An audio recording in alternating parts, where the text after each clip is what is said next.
अस्सलामुअलैकुम रहमतुल्लाहि वबरकातुहू। My YouTube friends, welcome back to my channel. Hope कि आप लोग बिल्कुल ठीक ठाक हैं और आप सबकी दुआ से अल्हम्दुलिल्लाह मैं भी ठीक हूँ। और अल्लाह पाक से यही दुआ है कि आप लोग हमेशा सही सलामत रहे, खुश रहे अपने अपने घरों में अपनी फैमिली के साथ। आमीन सुम्मा आमीन। नमाज़ पढ़ा कीजिएगा, नमाज हम पर फ़र्ज़ है।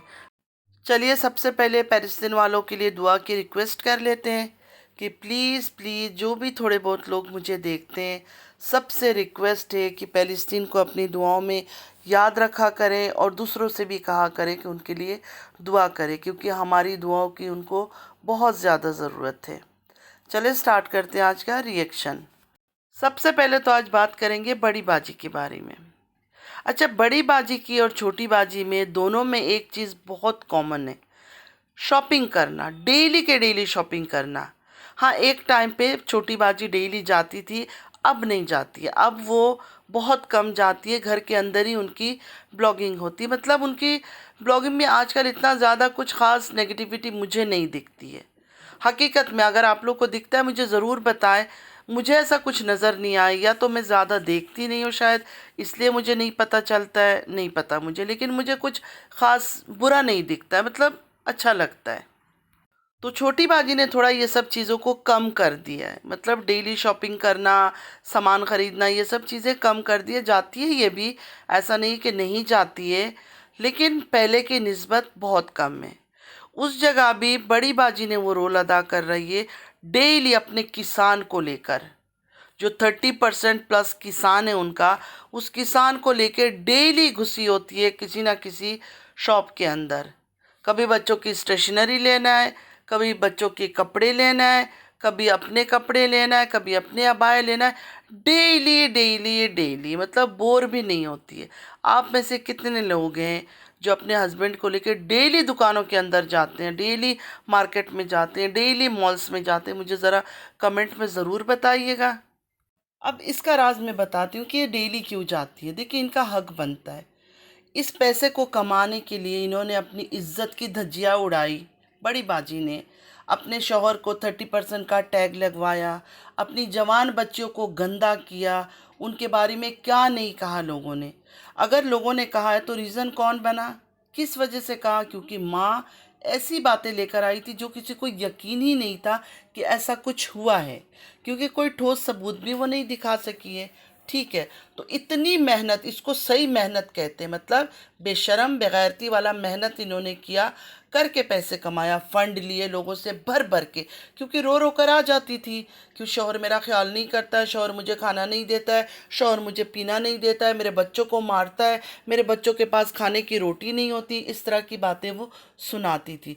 तो खुद सोचे, जो इनके हमदर्द है, जो इनके हमदर्द है देखने वाले, वो कितने तड़प उठे थे और कितना इनको फंड दिया होगा लाखों में भर भर के। मतलब छोटी बहन ने शौहर को बदनाम किया सेकंड मैरिज के नाम पर, सेकंड लव मैरिज, जो कि कभी हुआ ही नहीं। और ये आ गई ऐसी एक कहानी लेकर, क्योंकि सेम सेम कहानी तो ये लेकर नहीं बैठ सकती थी। इसने तो हद पार कर दी, मतलब सारे लिमिट क्रॉस कर दी। बिलो द बेल्ट जाकर इसने वो हरकत की, जो अपने शौहर को 30% और अपनी बहन को 70% का टैग लगा दिया। वो गंदगी करके जो इस औरत ने पैसे कमाए, जितने लोगों से लाखों में फंड लिए, उन फंडों को अब इस्तेमाल तो करेगी, मतलब अपना सेव रख के। जो एक्स्ट्रा है, जो एक्सेस हो गया ना पैसा, उसमें से अब घर भी शिफ्ट हो रहा है, फर्नीचर भी लिया जा रहा है, सब कुछ लिया जा रहा है। वरना इसी औरत के पास एक साल भी नहीं होता है, एक साल भी नहीं होता है। इसने क्या कहा था, बच्चों की इकामा जो कार्ड वगैरह जो भी होता है, सऊदीया में तो मैं नहीं रहती हूँ, मुझे इतना पता नहीं है, उसका फ़ीस भरने के पैसे नहीं है, स्कूल बच्चों को भेजने के पैसे नहीं है। तो अचानक कहाँ से पैसे आ गए? आसमान से बारिश की तरह कहीं से पैसा बरसा नहीं। यही जो बदनामी की, गंदगी की, अपने किसान को 30% का टैग लगाया, उन चीज़ों की वजह से। खुद आप लोग एक बार सोचिए, अगर सच में ऐसा कुछ हुआ होता, तो सच में अगर बड़ी बाजी की शौहर ने ऐसा कुछ किया होता, तो बड़ी बाजी आज ऐसे नहीं होती। बड़ी बाजी बहुत ही एग्रेसिव टाइप की औरत है। पता नहीं आप लोग को पता चलता है नहीं, लेकिन जब जब मैं देखती हूँ ना, जब ये रिएक्शन देती है ना, तब इनको देखा करें, तब इनको देखा करें। इनकी अंदर जो जहर है ना वो साफ नज़र आता है कि कितना भरा हुआ है। छोटी बाजी कह ले, बड़ी बाजी कह ले, इनको अपने बच्चों की पढ़ाई में कोई इंटरेस्ट नहीं है। ये जो बड़ी बाजी है, क्या इन्होंने दिखाया था? इन्होंने दिखाया था रिपोर्ट कार्ड कि मेरे बच्चे पास हुए? सिर्फ मुंह से कहा ना, कभी दिखाया इन्होंने कौन से स्कूल जाते हैं, कौन से ट्यूशन क्लब में जाते हैं, कौन सी कैंपस जा रहे हैं, कौन सी इंस्टीट्यूट जा रहे हैं? कुछ भी नहीं। बस गाड़ी में बैठ के चले जाते हैं बैग उठाकर, बैकपैक, और उसके बाद घर के अंदर आके एंटर हो जाते हैं हंसते हुए। बस ये होता है इनका। अच्छा, हर जगह अपना अच्छाई दिखाना है। मतलब ये दोनों में बीमारी है, चाहे वो छोटी बाजी हो चाहे बड़ी बाजी हो। हस्बैंड ने कहा था हम अपना बेडरूम सेट चेंज कर ले, मैंने कहा नहीं, पहले मेरे बच्चों का करना है। मतलब यहाँ भी सिंपैथी कार्ड खेल गई, लोगों को दिखाया देखो मुझे अपनी फिक्र नहीं है, मुझे अपने बच्चों की फिक्र है। मैं तो एक बात समझती हूँ, जिन माओ को अपने बच्चों से प्यार है ना, वो यूट्यूब में कैमरा ऑन करके आके शोबाजी नहीं करती है, ना ही प्यार मोहब्बत का ड्रामे करती है। प्यार दिल से किया जाता है, ना कि कैमरे को ऑन करके किया जाता है। लेकिन इन लोगों का सारा प्यार जो ना कैमरा ऑन करके, चाहे वो मलक का हो, चाहे वो आयत हो, चाहे कोई भी हो, सबके साथ जो प्यार है ना वो कैमरा ऑन करके सिर्फ व्यूवर्स को दिखाने की हद तक ही लगता है मुझे है। तो आज जो बड़ी बाजी ने बोला ना कि हस्बैंड बोल रहे थे अपना बेडरूम सेट चेंज कर लो, मैंने कहा नहीं, सबसे पहले मुझे मेरे बच्चों का, तो ये भी व्यूवर्स को दिखाना था कि देखो मैं जो भी कर रही हूँ सिर्फ और सिर्फ अपने बच्चों के लिए कर रही हूँ। पता नहीं आप लोग को याद है या नहीं है, छोटी बाजी का भी यही हाल था। जो बीच में एक दफ़ा घर लेना था, आंखों का दर्द पानी पता नहीं कहाँ चला गया था, सर का दर्द आंखों में या आंखों का दर्द सर में, पता नहीं कुछ तो ऐसा प्रॉब्लम हुआ था कोई उनके साथ। तो उस टाइम पर उनका भी यही हाल था, मेरे बाद मेरे बच्चों का क्या होगा, मैं अपने बच्चों के लिए घर बना के चली जाऊं।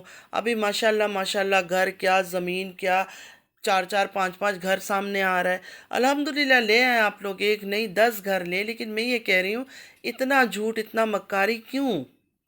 अच्छा, दोनों बहनों में एक बहुत ख़ास और कॉमन चीज़ है कि दोनों को पढ़ाई लिखाई से कोई लेना देना नहीं है। इवन अपने बच्चों की पढ़ाई लिखाई में कोई इंटरेस्ट नहीं है। बड़ी बाजी बहुत बड़ी मक्कार है।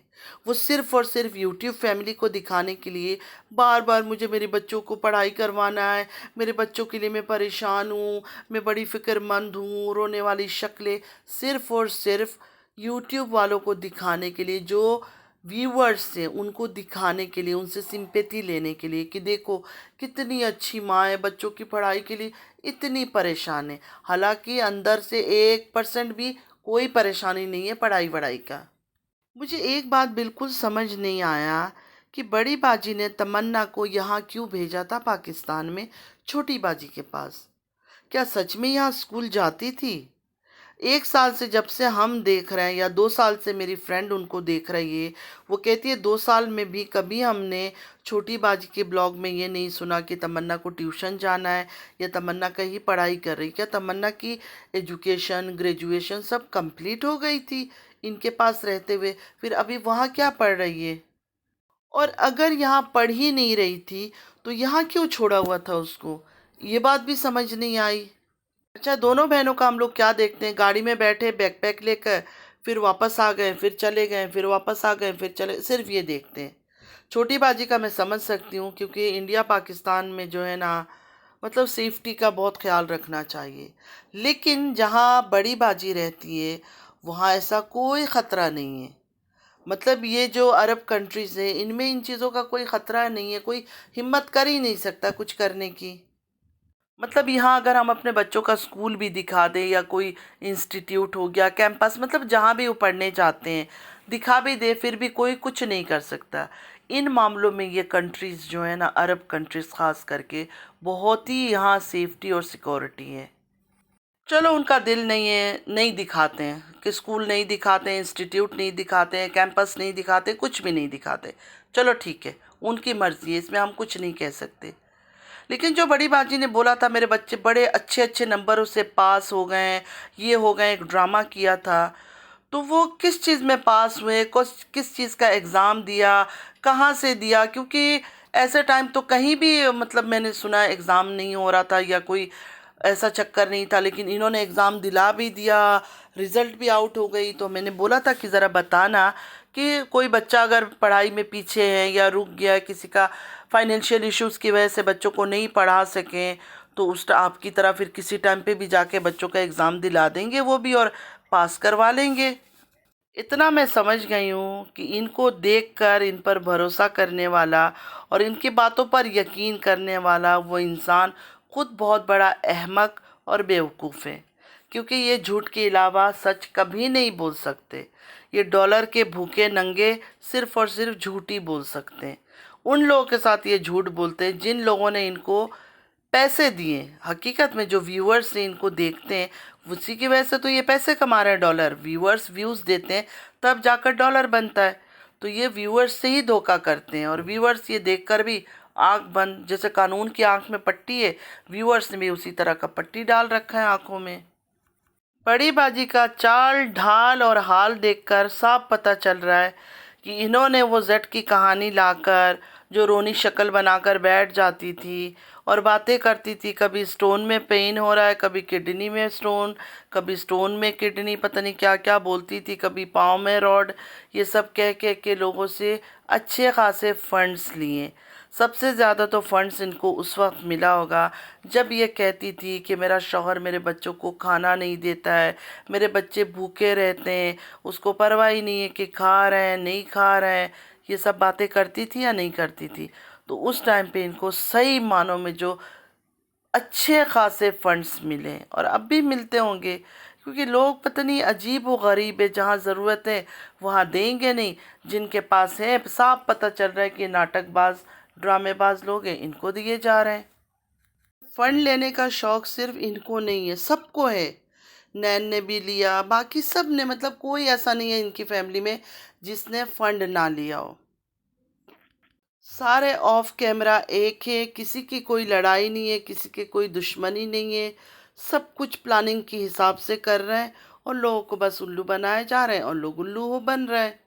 अब ये नया नोक झोंक लड़ाई झगड़े, तू ये तू वो, मैं नाराज़, मुझे गिला, डिप्रेशन, ये जो ड्रामे चल रहे हैं ना, ये भी सारे स्क्रिप्टेड है। कोई किसी को डिप्रेशन नहीं हो रहा है, कोई किसी को टेंशन नहीं है।